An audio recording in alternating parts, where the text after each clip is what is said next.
Radio Paz, la emisora del Cordero de Dios, presenta Rome Report, el mundo visto desde el Vaticano.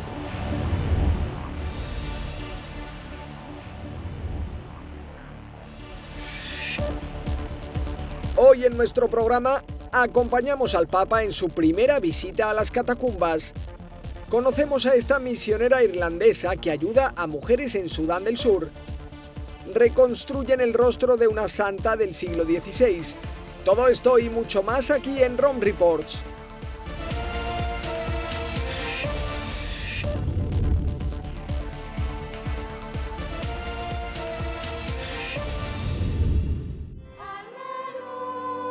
Francisco conmemoró el Día de Difuntos en las catacumbas de Priscila, las más grandes de Roma. Se extienden por 13 kilómetros a lo largo del subsuelo de la periferia de la ciudad eterna.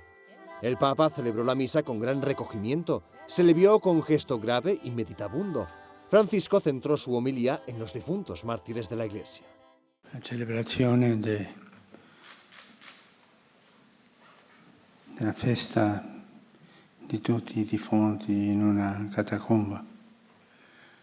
Per me è la prima volta nella vita che entro in una catacomba. È una sorpresa, anche ci dice tante cose.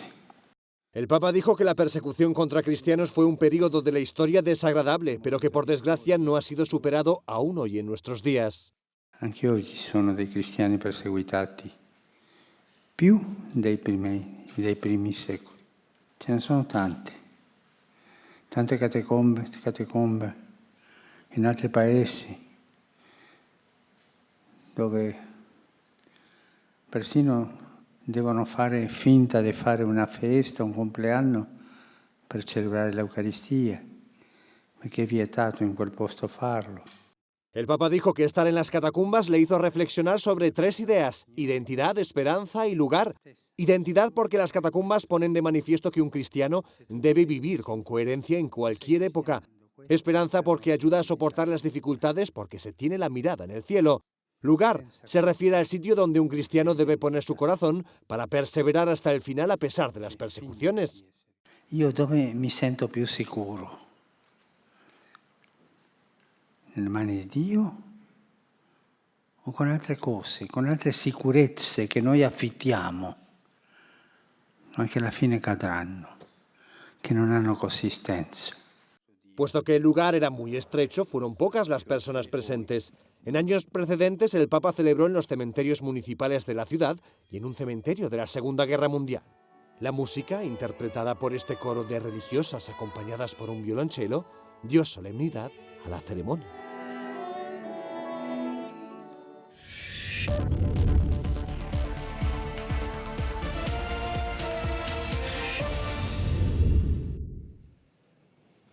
Francisco mantuvo un encuentro con los capellanes militares que celebran en Roma un curso de formación en Derecho Internacional. Es la quinta edición de esta iniciativa que promueve el Dicasterio para el Servicio al Desarrollo Humano Integral. Por eso, su prefecto, el cardenal Peter Turkson, saludó al Papa en nombre de todos los participantes. Francisco recordó que en los conflictos armados es necesario huir de una tentación muy concreta. Sottolineavo l'esigenza di respingere la tentazione di considerare l'altro come un nemico da distruggere e non come una persona dotata di intrinseca dignità, creata da Dio a propria imagen. El Papa insistió en que cada ser humano es sagrado también en un contexto bélico y explicó que es especialmente importante respetar la legalidad internacional en el caso de prisioneros de guerra o de civiles. Il fondamento etico e l'importanza cruciale di queste norme per la salvaguardia della dignità umana nel tragico contesto dei conflitti armati fa sì che esse debbano essere adeguatamente e rigorosamente rispettate e applicate. Ciò vale anche nei confronti delle persone detenute, indipendentemente dalla natura e della gravità dei crimini che esse possono aver commesso. Por último, Francisco recordó que en 2019 se cumplen 70 años de la Convención de Ginebra para la protección de las víctimas de guerra y deseó que estas normas sean respetadas y sobre todo reforzadas allí donde sea oportuno. Francisco se reunió con pacientes, médicos y voluntarios de la Fundación Don Ñoqui, una organización dedicada en brindar atención sanitaria. Dedicó un tiempo especial en saludar a las personas con discapacidad.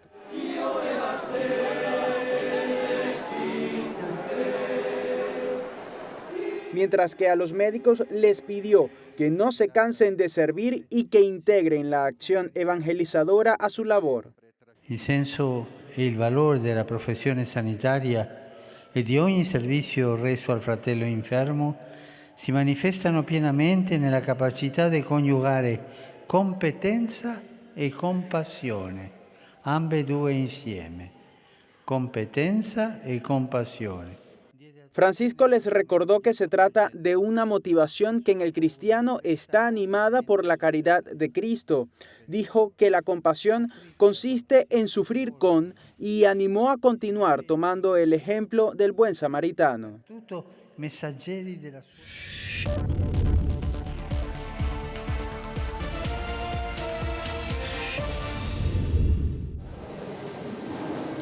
Francisco traspasó los muros vaticanos para inaugurar la exposición Caligrafía para el Diálogo en la Pontificia Universidad Lateranense.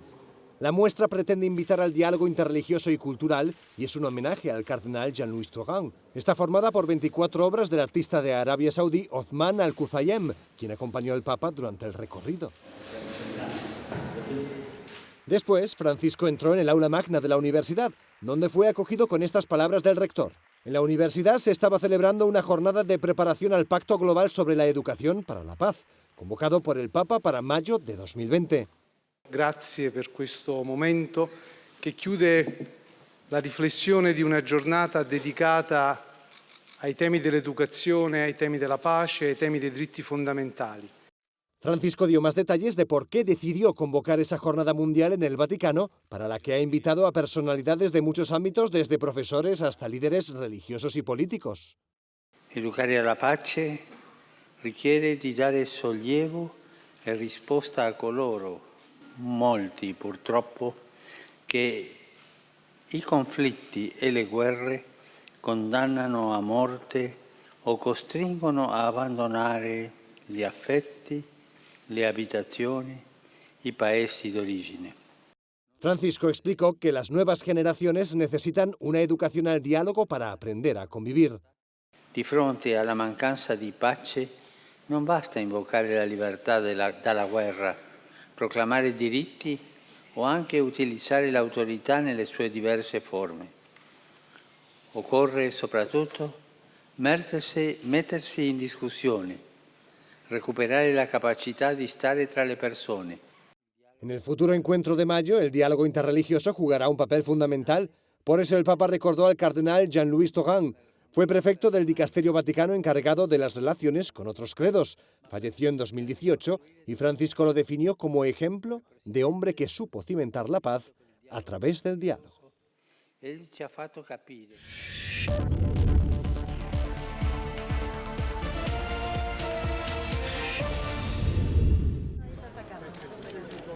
El Papa Francisco fue testigo de este momento histórico. Argentinos y británicos se unieron en la Plaza de San Pedro, todo gracias a esta imagen de la Virgen de Luján, que estuvo en las Malvinas hasta 1982, año en el que fue llevada al Reino Unido. Esa imagen nos acompañó en todas las misas que hicimos en esos 74 días que duró la contienda, ¿no? Para nosotros, que es retornarla a casa, es grande porque significó mucho. Y es que 37 años después volverá a tierras albicelestes. Pero esta imagen trae en sí la entrega, los corazones, los sufrimientos, las alegrías de los hombres que estuvieron en la guerra de las Malvinas. Y en la guerra sabemos que perdemos todos, pero en este caso hemos ganado la valoración de sentirnos parte de hijos de un mismo Dios. Compartimos una fe católica, con personas en Argentina. Hemos rezado por la gente de Argentina y estoy seguro de que también han rezado por nosotros, así que ha sido una buena forma de unirnos. La devolución de la imagen fue solicitada por un grupo de veteranos argentinos. Entre ellos, Jorge Palacios recuerda con cariño la protección de la Virgen en el momento en el que una bomba le cayó a 6 metros. La imagen hace 37 años que no la veía y verla otra vez, bueno, me corrieron lágrimas de emoción muy fuerte por la protección que ella nos dio en la Guerra de Malvinas y particularmente a mí. Pero la Virgen de Luján no se va del Reino Unido. La delegación albiceleste entregó una nueva imagen al obispo castrense de Inglaterra, a la que el Papa le soltó un piropo. Una bendición. Sí, una bendición. La Guerra de las Malvinas se enfrentó en 1982 a Argentina y Reino Unido por el control de las islas al sur del continente americano. Duró 74 días y murieron 649 argentinos y 255 ingleses. La contienda acabó con la victoria del Reino Unido. Después de la pausa, así es el premio en memoria de quienes ayudaron a víctimas del genocidio de los armenios. Está usted viendo ROM Reports.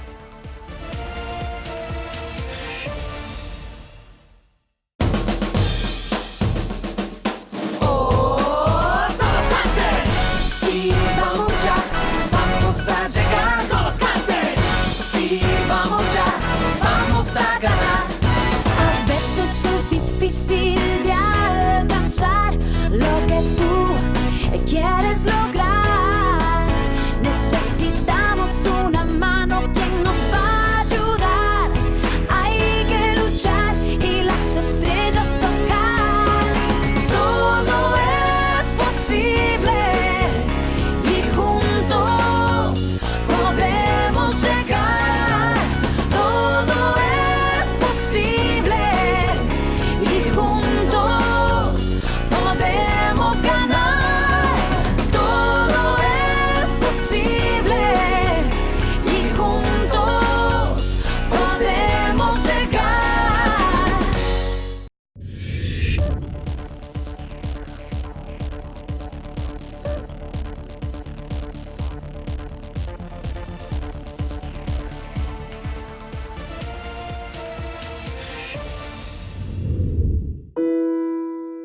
La Embajada de Estados Unidos en Roma invitó a varias misioneras a contar su trabajo a favor de las mujeres. Además de darles atención espiritual, las ayudan en campo educativo y en la salud para que tengan un futuro mejor. Callista Gingrich, la embajadora de Estados Unidos ante la Santa Sede, inauguró el segundo simposio anual. Hoy estamos aquí para reconocer el trabajo de las religiosas en primera línea. Una de las invitadas fue la hermana Orla Trisi, galardonada por el gobierno americano con el Woman of Courage Award. Explicó que su labor en Sudán del Sur no es reconstruir, sino construir este nuevo país de apenas 8 años de vida. La hermana Orla se dedica a la formación de jóvenes y ayuda a mujeres víctimas de la guerra civil de su país.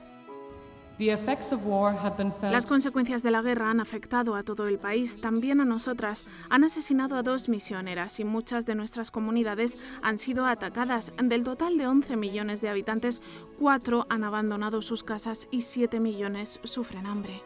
Sudán del Sur es el país con la tasa de alfabetización más baja del mundo, el 26%. Además, solo el 7% de las niñas terminan la escuela. La hermana Orla trabaja con jóvenes en un internado. Allí reciben educación de calidad para acceder a un futuro mejor. La escuela es también un refugio seguro para muchas jóvenes. Contó la historia de una de ellas, Marta, quien escapó a los 16 años de un matrimonio forzado con un hombre que ya tenía 3 mujeres. Cuando se negó, fue golpeada y forzada a caminar muchos kilómetros por el bosque para ir a su propia boda. Durante el viaje logró escapar y regresó a la ciudad. Intentó volver a la escuela, pero la encontraron y la golpearon de nuevo. Nuestra escuela no puede cerrar nunca. La hermana Orla lleva 15 años en la zona del actual Sudán del Sur. Dice que sus alumnos desean la paz y esperan un futuro mejor, y que este, sin duda, comienza estudiando en un aula.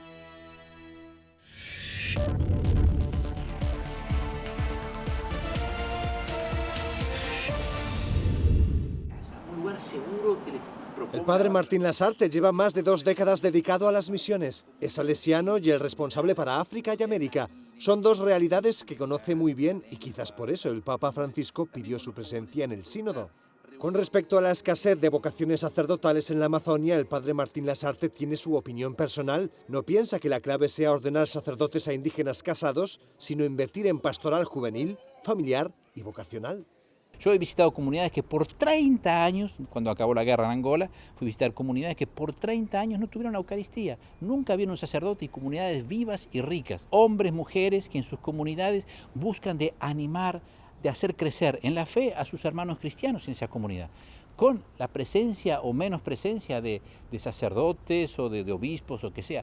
Martín Lasarte siguió muy de cerca la guerra civil en Angola y la actividad heroica de misioneros en África. Él mismo tuvo que pasar por campos minados para ayudar a niños desnutridos. Puede contar cómo hubo misioneros que por estar cerca de sus comunidades llegaron hasta donde no llegaban las ONG y dieron la vida por ello. Algunos fueron acribillados a balazos, otros saltaron por los aires al topar con una mina. El padre Martín Lasarte sabe cómo es la realidad de comunidades abandonadas a su suerte. En África, algunos estados expulsaron a los misioneros. Dice que allí se vio cómo el compromiso de algunos laicos fue el eje que sostuvo la fe de comunidades enteras. Por eso, dice que es clave que cada diócesis y congregación examine si dedicaron esfuerzos a la formación integral de las personas. Muchas realidades eclesiales están pagando las consecuencias de una pastoral infecunda después de 40, 50 años, que no se ha invertido en el catecumenado, no se ha invertido en comunidades cristianas más auténticas, en los sacramentos, en la catequesis, en el querigma, y lógicamente después de 40, 50 años son comunidades que no tienen vocaciones. Una diócesis que no existe la pastoral juvenil, ¿cómo se pretende que existe una pastoral vocacional? Para el padre Martín Lasarte, recurrir a la ordenación sacerdotal de indígenas casados en el Amazonas es en realidad una forma de clericalismo, como si la ordenación sacerdotal fuera el ápice de la vida cristiana y la vocación al matrimonio fuera un modo insuficiente de vivir la fe. La clericalización, que el Papa insistió varias veces este tema, cuando el Papa intervino espontáneamente, habló, no clericalicemos los laicos, ¿no es? Es decir, que parece que el laico es un pastor incompleto. El padre Martín Lasarte dice estar satisfecho con el documento final que los obispos presentaron al Papa porque le parece bastante equilibrado. Los obispos proponen la ordenación sacerdotal de diáconos permanentes en situaciones extremas y con condiciones. No se propone la ordenación de un laico cualquiera. Al mismo tiempo expresó su satisfacción por el hecho de que el documento final dedique varios puntos a los jóvenes, pues a ellos es a donde la Iglesia debe enfocarse e invertir.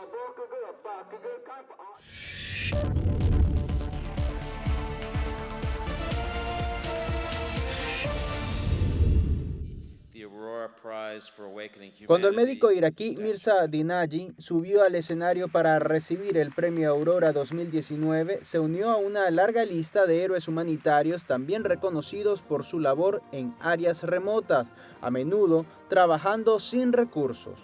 Desde que comenzó en 2016, los galardonados con el premio Aurora por el despertar de la humanidad tienen un rasgo en común: salvan vidas. Otro ejemplo es Tom Catena. Lo recibió en 2017 como homenaje a los 20 años que había trabajado en África. Durante 8 años fue el único médico que había en su zona en Sudán. En junio de 2011 estalló la guerra civil de la noche a la mañana.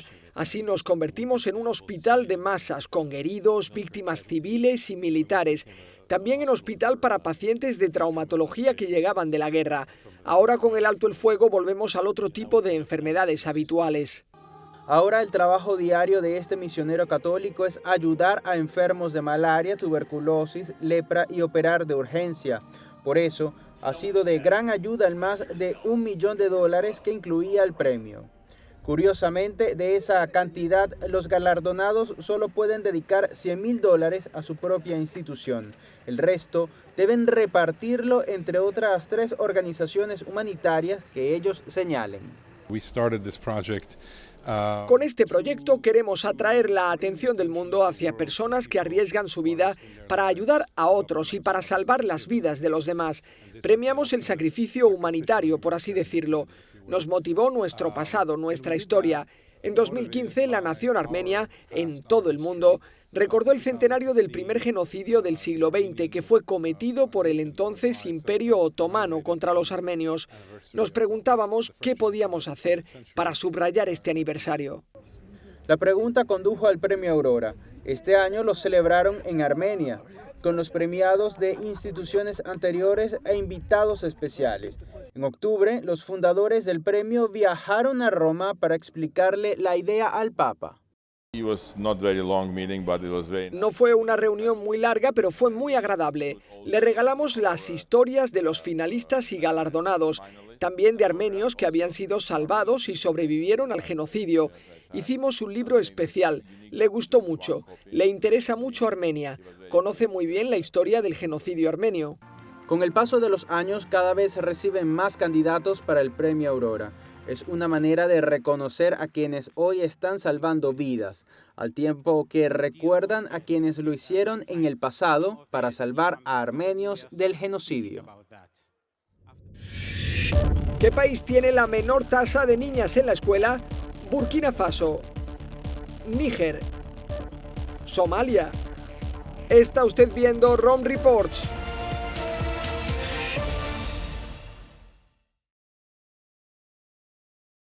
Comparte el amor y el mundo va a cambiar si nos ayudamos. Se va a mejorar. Realicemos este sueño, un lugar mejor. Si tú y yo realicemos este sueño, juntos sé que lo logramos si nos ayudamos. Este sueño sí será realidad.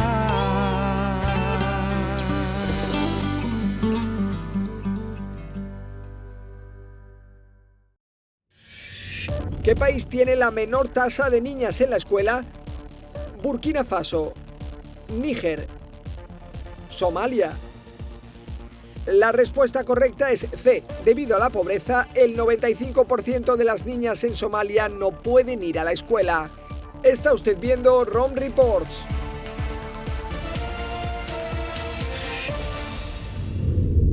El personaje histórico que me gustaría poder conocer es a San Agustín, porque me llama mucho la atención su conversión, en el sentido de que hizo todo un recorrido, ¿no? En el sentido de la búsqueda de la verdad, ¿no? Esencialmente Napoleón, porque fue uno de los precursores del derecho a nivel mundial. El personaje histórico que más me gusta conocer sería Julio César, por un personaje muy histórico y todo lo que conlleva ella y toda su historia. Pues me gustaría conocer, en este caso a los Reyes Católicos, porque como español, en el tema de la historia española, pues fueron dos personajes muy importantes, y sobre todo en el caso de promover el descubrimiento de América, que fue un hito en la historia.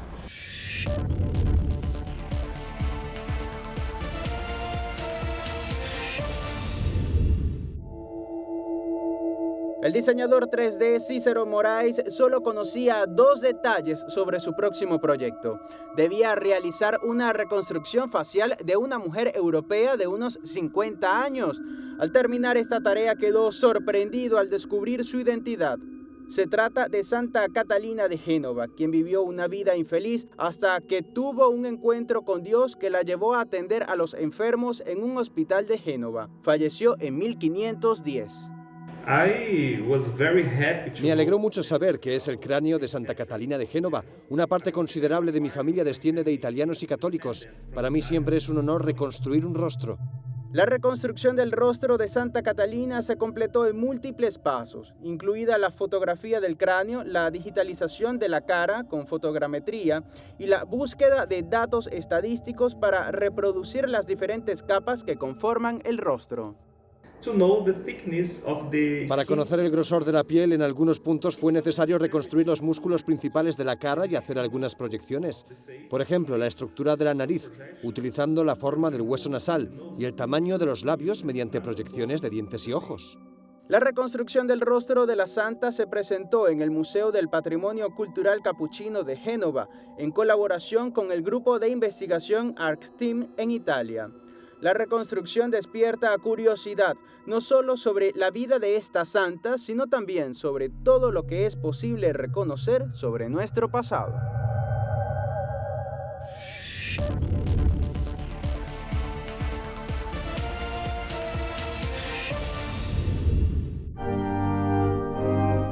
Está considerada una de las iglesias más antiguas de Roma. Se encuentra en la majestuosa Villa Magistral, perteneciente a la Orden de Malta. Se trata de la única obra arquitectónica del artista veneciano Giovanni Battista Piranesi, cuya tumba además se encuentra precisamente en esta iglesia. Fue construida hace casi 3 siglos y apenas había sido restaurada hasta ahora. La Orden de Malta ha devuelto a esta iglesia todo su esplendor. Durante los trabajos de restauración fue necesario el uso de bisturíes y otras técnicas de precisión para reparar superficies pintadas y así recuperar la belleza originaria de la iglesia. La Orden de Malta encargó a Piranesi la construcción de Santa María in Aventino en 1764. El artista se inspiró en una antigua iconografía militar para representar la misión de esta institución cristiana. La muerte está representada con antorchas, calaveras y serpientes que evocan el pasado glorioso de la antigua Roma y recuerdan la misión de defensa del cristianismo que ejerce la Orden de Malta. Un símbolo de la Iglesia que subraya la misión de la Orden es el conjunto arquitectónico que tiene como protagonista a San Basilio, un santo de especial significado para la institución. Dio todo su dinero para construir hospicios, hospitales, casas para niños y huérfanos. Para la Orden de Malta es una figura muy importante porque encarna la misión de la propia orden.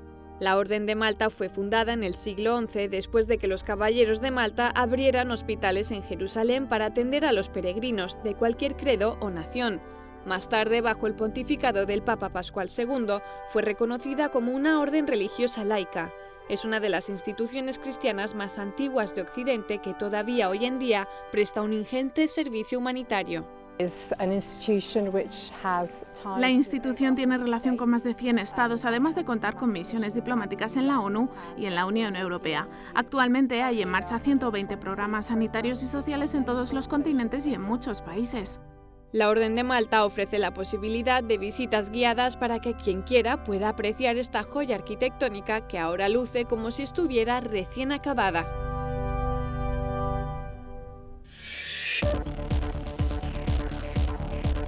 En nuestro próximo programa acompañamos al Papa en su visita a la Catedral de Roma, San Juan de Letrán. Esto y mucho más aquí en Rome Reports.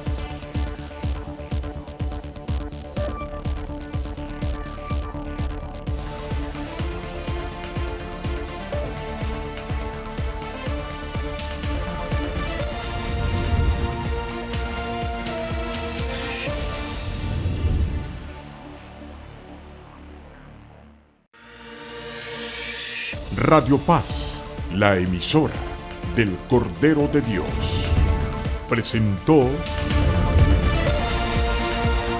Rome Report, el mundo visto desde el Vaticano.